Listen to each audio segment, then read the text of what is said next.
Hello everyone, आज है 28 फरवरी और आज इस वीडियो में हम बात करने जा रहे हैं एनबीसीसी इंडिया के बारे में। 132 रुपए का शेयर है, मतलब यहाँ पर तकरीबन 4.5% की गिरावट देखने को मिली है।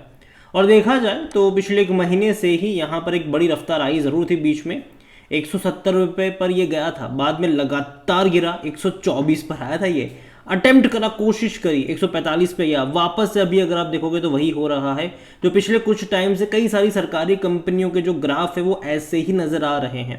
चाहे वो एनएचपीसी हो, चाहे वो एसजेवीएन हो, मोस्टली बहुत सारी सरकारी कंपनियों के ग्राफ आपको इस तरीके से देखने को मिल रहे हैं कि एक बड़ी रफ्तार आई थी यहाँ पर नवंबर से लेकर भाई साहब जनवरी तक काफ़ी अच्छी तेज़ी बनी। फरवरी से थोड़ा बहुत करेक्शन बनना शुरू हुआ और बाद में थोड़ा बहुत अटेम्प्ट भी करा था मिड में, फिर से गिरावट शुरू हो रही है और बड़ी गिरावट अभी सरकारी कंपनियों में देखने को मिल रही है। बात करेंगे इस कंपनी के बारे में कि भैया यहाँ पर कितना पोटेंशियल है और आउटलुक क्या नजर आता है। देखिए, वीडियो को शुरू करें उससे पहले अगर आपने अभी तक चैनल को सब्सक्राइब नहीं किया है तो प्लीज़ अभी इसे सब्सक्राइब जरूर कर लीजिएगा। तो तेज़ी तो है, पिछले एक साल में अगर आप देखोगे तो 290% का ग्रोथ है। 30 रुपये का शेयर हुआ करता था, पहले क्या था कि धीरे धीरे भाग रहा था, लेकिन उसके बाद नवंबर से मतलब जनवरी में देख लो तो बहुत बड़ी तेज़ी इसने दिखाई थी और काफ़ी अच्छी रफ्तार मैं कहूँगा कि जनवरी में देखने को मिली। ऑलमोस्ट डबल कर दिया था पैसा इसने एक महीने के अंदर, लेकिन बाद में करेक्शन भी आया जो कि बनना भी चाहिए था यहाँ पर। और 5 साल का अगर आप ग्राफ देखो तो 140% का ग्रोथ है। ऐसी तेज़ी 5 सालों में कभी नहीं आई। अगर आप मैक्सिमम ग्राफ देख लोगे तो काफ़ी इंटरेस्टिंग है। देखो, पहले भी ना तेज़ी आई ज़रूर थी, 10 रुपये से शेयर गया था यहाँ पर 140 पे गया था ये, लेकिन अगर आप देखो तो ये धीरे धीरे बढ़ा था, ठीक है, टाइम लगा था, लेकिन यहाँ पर क्या हुआ, एक झटके में भाग गया था ये, एक झटके में इसने तेज़ी दिखाई था। तो जाहिर सी बात है जब करेक्शन आएंगे तो वो भी एक झटके में ही देखने को मिलेंगे। और वॉल्यूम का अगर आप देखोगे तो भैया बड़ी क्वांटिटी में शेयर भी ट्रेड हो रहे हैं, तकरीबन 1 करोड़ से भी ज़्यादा के शेयर्स आज यहाँ पर ट्रेड होते नजर आए। इतना ही नहीं, कंपनी का अगर आप मार्केट कैप देखोगे तो 23,000 करोड़ के आसपास का है। देखो, बीच में वो चर्चा भी हो रही थी कि जितना इसका मार्केट कैप है उससे ज़्यादा की तो इसकी ऑर्डर बुक है, तकरीबन 55,000 करोड़ से भी ज़्यादा की इसकी ऑर्डर बुक बताई जा रही है। और डेफिनेटली इसने एक बड़ा यहाँ पर जोश भरा भी था। अभी इसका मार्केट कैप देखो तो 23,800 करोड़ के आसपास का है, इससे डबल इस कंपनी की ऑर्डर बुक है, जो कि बड़ी बात है। लेकिन देखा जाए तो पिछले कुछ क्वार्टर में ऑर्डर बुक भले ही डबल है कि, लेकिन नंबर जो आ रहे हैं, क्वार्टरली नंबर आ रहे हैं, वो उतना ज़्यादा एक्साइटिंग नहीं है। लेकिन डेफिनेटली मुझे लगता है कि अभी देखो इलेक्शन तक का डेफिनेट जो मामला रहेगा वो थोड़ा बहुत उतनी तेज़ी वाला नहीं रहेगा। उसके बाद कई सारे प्रोजेक्ट शुरू होंगे, क्योंकि अभी अगर आप देखोगे तो अभी गवर्नमेंट जो है वो इलेक्शन की तैयारियों में बिजी रहेगी। बड़े प्रोजेक्ट अनाउंसमेंट आपको उतने ज़्यादा सरकारी कंपनियों में देखने को मिलेंगे नहीं। उसके बाद अगर जो मतलब जिस किसी की भी सरकार बनती है उसके बाद आपको एक बड़ी तेज़ी भी देखने को मिलेगी। अगर एक पर्टिकुलर पार्टी की सरकार बनी तो एक तेज़ी भी देखने को मिलेगी। लेकिन हाँ, जहाँ तक मुझे लगता है कि इलेक्शन के बाद एक करेक्शन आएगा पूरे मार्केट में, ओवरऑल मार्केट में 10 से 15% का करेक्शन जो है वो इलेक्शन के बाद आपको देखने को मिल सकता है। और जहाँ तक बात करी जाए, according to Moneycontrol user 62% लोग कह रहे हैं खरीदारी करो, 38% लोग कह रहे हैं बेचो और भाग जाओ। अभी हाल फिलहाल में अगर आप देखोगे तो एनबीसीसी की तरफ से एक अनाउंसमेंट भी हुआ था कि देखो आम्रपाली डेफिनेटली काफ़ी बड़ा ग्रुप था जो बर्बाद हुआ। काफ़ी लोगों को अपने घर नहीं मिले, बाद में उसको एनबीसीसी ने अपने पास लिया और उसको कंप्लीट करने का काम करा। यहाँ पर अगर आप देखोगे तो एनबीसीसी जो है वो और ऐसी अपॉर्चुनिटी तलाश रही है रियल एस्टेट में कि जो भैया ऐसे प्रोजेक्ट जो है वो बंद पड़ गए और बाद में कभी चल नहीं पाए, और दिल्ली एनसीआर में, मुंबई में अब उसकी बारे में वो ढूंढ मतलब रहे हैं यहाँ पर।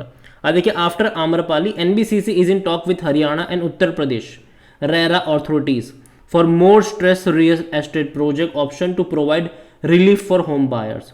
यहाँ पर अगर आप आम्रपाली की ही बात करो तो भैया 16,000 फ्लैट्स है यहाँ पर जो कि अटके हुए थे for years and handing them over a home buyer. Government construction company जो है NBCC is now exploring a few options in NCR Mumbai to provide relief। तो एक अच्छी बात है कि भैया जो प्रोजेक्ट बंद पड़ गए हैं उसको अगर ये अपने अंडर में ले और फिर बाद में उसको कंप्लीट करने का काम करे तो डेफिनेटली कंपनी का भी फ़ायदा होगा। इसके अलावा देखा जाए तो उन लोगों का भी फ़ायदा होगा जिनके भैया पैसे अटके हैं इन प्रोजेक्ट्सों में। तो एक अच्छी बात है और मेरे हिसाब से अच्छा इनिशिएटिव भी है। यहाँ पर अगर आप देखो तो 2019 में NBCC was task by supreme court supreme court ने भैया एनबीसीसी को दे दिया कि भैया 38,000 flat across various Amrapali project mainly in Noida and greater Noida, जिसकी जो कॉस्ट है वो 8,265 करोड़ के आसपास की है। अगर लोन तकरीबन 1,500 करोड़ का लिया गया है फ्रॉम अलग अलग बैंक्स के जरिए। और यहाँ पर कंपनी ने अभी तक 16,000 फ्लैट्स जो है कंप्लीट कर दिए हैं और हैंड ओवर भी कर दिए कस्टमर्स को। अभी भी काफ़ी सारे फ्लैट्स पेंडिंग है। Registries of 7,000 flats have been completed and some are ongoing. We will complete 21,000 units by December this year and remaining 1,000 units by March 2015, ये कंपनी ने अपने स्टेटमेंट में बोला है। अकॉर्डिंग टू द एनबीसीसी, अगर आप देखो, there were 46,575 apartment across 25 Amrapali housing project. तो कई सारे प्रोजेक्ट इन्होंने अपने पास लिए हैं, उसको कंस्ट्रक्ट कर रहे हैं और कंप्लीट करके दिए भी हैं। और यहाँ पर अगर आप देखोगे तो रिपोर्ट्स ये भी कह रही है कि NBCC will be developing 13,250 premium apartment in 5 on going project of Amrapali.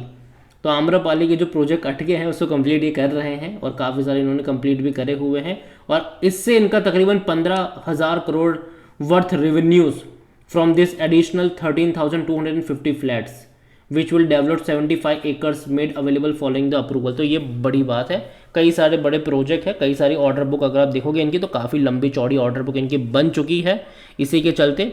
और जहाँ तक बात करी जाए इसके वैल्यूएशन को लेकर तो डेफिनेटली थोड़ा सा महंगा है। 66 का इसका पी रेशियो है, सेक्टर पी 59 का है। लेकिन अगर मान लो कि थोड़ा सा और करेक्शन यहाँ पर आता है और जो इसका जो पी रेशियो है वो अगर 50 के करीब चला जाएगा तब मुझे लगता है कि एक अच्छा मौका उस लेवल पर बन सकता है। अगर 50 के करीब इसका पी रेशियो होगा तो कहीं ना कहीं वो लेवल होगा जहां पर आपकी नज़र होनी चाहिए। कोई भी एनालिस्ट हालांकि यहाँ पर बाय करने की सलाह नहीं दे रहा है क्योंकि देखो थोड़ा सा महंगा ज़रूर है ये, क्योंकि एक महीने में ही डबल डिजिट से ट्रिपल डिजिट में गया था ये, मतलब पैसा डबल गया था इसने, तो थोड़ा बहुत करेक्शन बनना ज़रूरी है। अगर आप इनके फिनेंशियल्स को देखोगे तो अभी लास्ट क्वार्टर में इनके तकरीबन 2,470 करोड़ के आसपास के रेवेन्यू थे और प्रॉफिट भी 110 करोड़ का था, जो कि अच्छा प्रॉफिट है और रेवेन्यू भी अच्छा है। लेकिन उम्मीद करेंगे कि आगे ये और बढ़े क्योंकि भैया इनकी ऑर्डर बुक काफ़ी बड़ी है, तो उम्मीद करते हैं कि आगे ये और बढ़ता नजर आए। शेयर होल्डिंग को लेकर जहाँ तक बात करें, प्रमोटर के पास 61.75% का स्टेक है। प्रमोटर कौन है? यहाँ पर गवर्नमेंट है। म्यूचुअल फंड के पास 3.22% है, 7.22% डोमेस्टिक के पास है, 4.45 एफआईएस लेकर बैठे हुए हैं। रिटेल और अदर के मिलाकर 23.36% की होल्डिंग है, जिनमें से रिटेल इन्वेस्टर 18.28% का स्टेक लेकर बैठे हैं। अदर पार्टीज के पास 5.08% की होल्डिंग देखने को मिल रही है। तो देखा जाए तो कंपनी मेरे हिसाब से ख़राब नहीं है, लेकिन वैल्यूएशन डेफिनेटली एक मैटर करता ज़रूर है। यहाँ पर अगर आप देखोगे तो भाई साहब ये 90 रुपये के आस, मतलब 85 रुपये का शेयर था ये, ठीक है। और जो तेज़ी यहाँ पर बनी थी वो बनी थी 18 जनवरी से, यहाँ पर तेज़ी बनी थी 18 जनवरी से 2 फरवरी में इसने ऑलमोस्ट पैसा डबल कर दिया आपका। तो जाहिर सी बात है जब इतनी बड़ी तेज़ी आई है तो यहाँ पर करेक्शन बनना भी चाहिए। और यहाँ पर मैं इतना ही कहूँगा कि अभी तो हाथ नहीं डालना चाहिए क्योंकि लगातार डिक्लाइन वाला फेज़ है और कहीं ना कहीं अगर 124 रुपये का लेवल तोड़ेगा तो और 110 रुपये तक के भी लिए यहाँ पर लेवल आपको देखने को मिल सकते हैं। और जैसे कि मैंने कहा कि यहाँ पर एटलीस्ट एक सपोर्ट बनना चाहिए, एक बेस यहाँ पर बनना चाहिए। जब तक वो नहीं बनता है दूर बैठो तमाशा देखो। लेकिन इतना ज़रूर कहूँगा कि अगर आपके पास है तो ये टेम्पररी गिरावट है सारी सरकारी कंपनियों में। आने वाले 1 महीने बाद आपको यहाँ पर थोड़ी बहुत तेज़ी भी देखने को मिलेगी इलेक्शन तक। इलेक्शन के बाद वापस आपको एक करेक्शन देखने को मिलेगा और वो लंबा करेक्शन होगा, कम से कम 3-4 महीने का लंबा करेक्शन इलेक्शन के बाद आपको देखने को मिलेगा। और उस दौरान आपको कम से कम ओवरऑल बाजार में 12 से 15% तक के करेक्शन देखने को मिलेंगे। तो नज़र रखें इन कंपनियों के ऊपर। हालांकि अगले महीने से तेज़ी ज़रूर होगी इलेक्शन तक, उसके बाद करेक्शन वाली एक और कह सकते हैं कि गिरावट आप एक्सपेक्ट करोगे। अभी का जो मामला है वो यही है कि अगर थोड़ा बहुत भी अगर करेक्शन आएगा तो वापस ही दौड़ जाएगा। बाद में करेक्शन आपको इलेक्शन के बाद देखने को मिलेंगे। तो आप इसके ऊपर नज़र रख सकते हैं और मेरे हिसाब से 110 रुपये के लेवल पर आपकी नज़र होनी चाहिए। और जहाँ तक बात करें, देखो पहली चीज़ तो कहीं ना कहीं एक सपोर्ट बनना ज़रूरी है, जो कि अभी भी बन नहीं पा रहा है। एक फ्री फॉल वाला सिनारियो यहाँ पर देखने को मिल रहा है। कोई भी सपोर्ट जोन यहाँ पर मुझे अभी के लिए तो लगता नहीं है। और जब तक वो नहीं बनता है मैं इतना ही कहूँगा कि दूर बैठो तमाशा देखो, जल्दबाजी करने की यहाँ पर ज़रूरत नहीं है। एक लेवल पर ये कुछ टाइम के लिए अटकना ज़रूरी है, कुछ टाइम वहाँ पे बिताना ज़रूरी है, उसके बाद कोई फैसला यहाँ पर ले पाएंगे और इवन अगले क्वार्टर के नंबर्स भी देखेंगे। इसके अलावा देखा जाए तो इनका पी रेशियो अगर 50 के करीब आएगा तब हम यहाँ पर इसके बारे में दोबारा बात भी जरूर करेंगे।